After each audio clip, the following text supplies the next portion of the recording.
So, good evening, class 8 students. Today we are going to discuss about the new chapter that is squares and square roots in mathematics.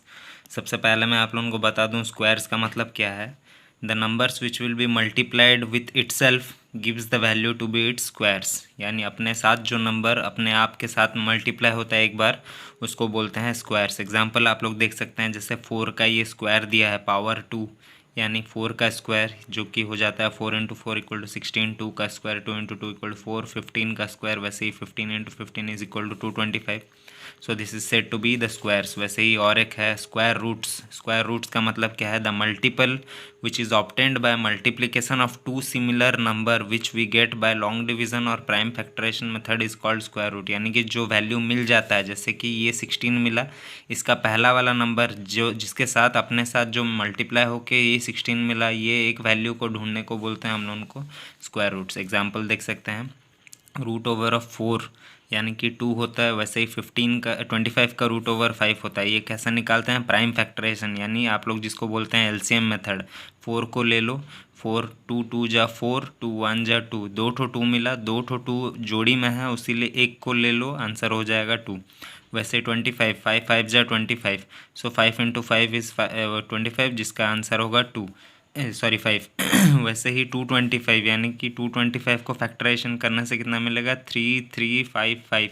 So answer हो जाएगा 3. 2 तो 3 से एक तो 3 आया, 2 तो 5 से एक 5 आया, तो आंसर हो जाएगा 15. सो 15 इज़ द रूट ओवर. वैसे ही आप लोगों को ये टेबल को याद रखना है, जिसमें 1 का स्क्वायर 1, 2 का स्क्वायर 4, 3 का स्क्वायर 9, 4 का स्क्वायर 16, 5 का स्क्वायर 25, 6 का स्क्वायर 36, 7 का स्क्वायर 49, 8 का स्क्वायर 64, 9 का स्क्वायर 81, 10 का स्क्वायर 100, 11 का स्क्वायर 121, 12 का स्क्वायर 144, 13 का स्क्वायर 169, 14 का square 196, 15 square 225, 16 square 256, 17 square 289, 18 square 324, 19 square 361, 20 square 400. So you have to remember all these things so that it will be easy for you. So now coming to one example, find the root of 196. तो जैसे कि मैंने बताया आप लोगों को prime factorization method करना है, तो क्या करेंगे? 196 दिया है, 196 2 ले लेंगे, 98 2 ले लेंगे, 49, फिर 7 7 जा 49. सो क्या मिला हम लोगों को? 2 इंटू 2 इंटू 7 इंटू 7. तो 2 ठो 2 है जोड़ी में, तो उसमें से एक ले लो. वैसे ही 2 ठो 7 है, उसमें से एक 7 ले लो, तो आंसर हो जाएगा 2 इंटू 7 इज़ 14. सो 14 का स्क्वायर 196 होता है, और 196 का रूट ओवर 14 होता है. वैसे एक और क्वेश्चन दिया है, find the square root of the perfect square of 1764. 1764 का परफेक्ट स्क्वायर रूट निकालो, या फिर चेक करो ये एक परफेक्ट स्क्वायर है कि नहीं.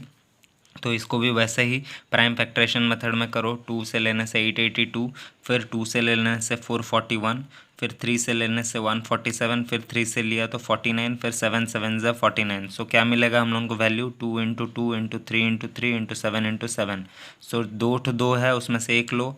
वैसे ही 2 ठो 3 है, उसमें से एक लो. फिर 2 ठो 7 है, उसमें से एक लो. तो आंसर विल बी 7 3 जा 21, 21 2 ज़ा 42. So 42 is the root over of 1764. वैसे ही एक और क्वेश्चन का पैटर्न है, जिसमें बोला है by what least number should be multiplied to 3675 to get a perfect square. यानी कि ये एक परफेक्ट स्क्वायर नहीं है, तो इसमें हम लोग ऐसा क्या मल्टीप्लाई करेंगे ताकि ये एक परफेक्ट स्क्वायर नंबर मिले. तो हम लोग इसमें भी वही करेंगे, प्राइम फैक्टराइजेशन मेथड करेंगे, जिसमें हम लोग वैल्यू निकालेंगे. 5 ले जाएंगे, 5 7 35 ज़ा, फिर 5 147, फिर 3 49, फिर 7 7 ज़ा 49.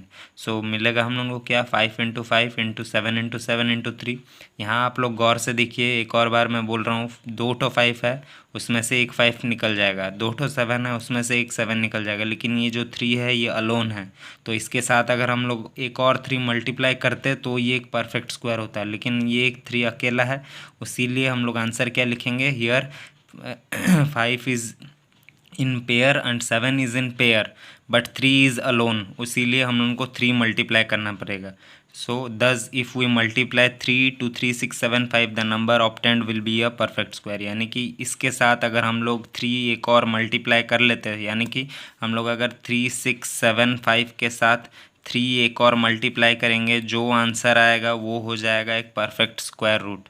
तो हम लोग ऐसे ही इस प्रोसेस से ही हम लोग निकाल सकते हैं। और अगर पूछा होगा इसी ऐसे ही क्वेश्चन में मल्टीप्लाइड के जगह डिवीज़न, तो ऐसे ही प्रोसेस में करना है और जो वैल्यू बचेगा अगर उसको डिवाइड भी कर लेंगे तो भी जो आंसर आएगा वो होगा एक परफेक्ट रूट। जैसे कि ये एग्जाम्पल एक देख सकते हैं, by which least number 6300 can be divided. वहाँ मल्टीप्लाई पूछा था, यहाँ डिवाइड पूछा है to get a perfect square. So क्या करेंगे, वैसे ही प्राइम फैक्टराइजेशन करेंगे। 6300 3 लिए, 2100 फिर 3 लिए, 700 फिर 2 लिए, 350 फिर 2 लिए, 175 फिर 5 लिए, 35 फिर 5 लिए, 7। सो क्या हो गया, 3 इंटू 3, 2 इंटू 2, 5 इंटू 5 एंड 7। देखिए 3 भी जोड़ी में है, यानी 3 is in pair, 2 is in pair, 5 is in also pair, but 7 is alone. तो क्या मल्टीप्लाई करना है, 7 मल्टीप्लाई करना है, या फिर डिवाइड क्या करना है, तो 7 ही डिवाइड करना है। So if we divide 6300 by 7, the value obtained will be a perfect square. यानी कि अगर हम लोग 6300 डिवाइडेड बाय 7 करते हैं, आंसर कितना आएगा, 900। So 900 will be the perfect square root. So with this, I think the first exercise part is completed. I'll give you some homework. You try to solve it, and whatever will be the doubt, you can ask me. Thank you.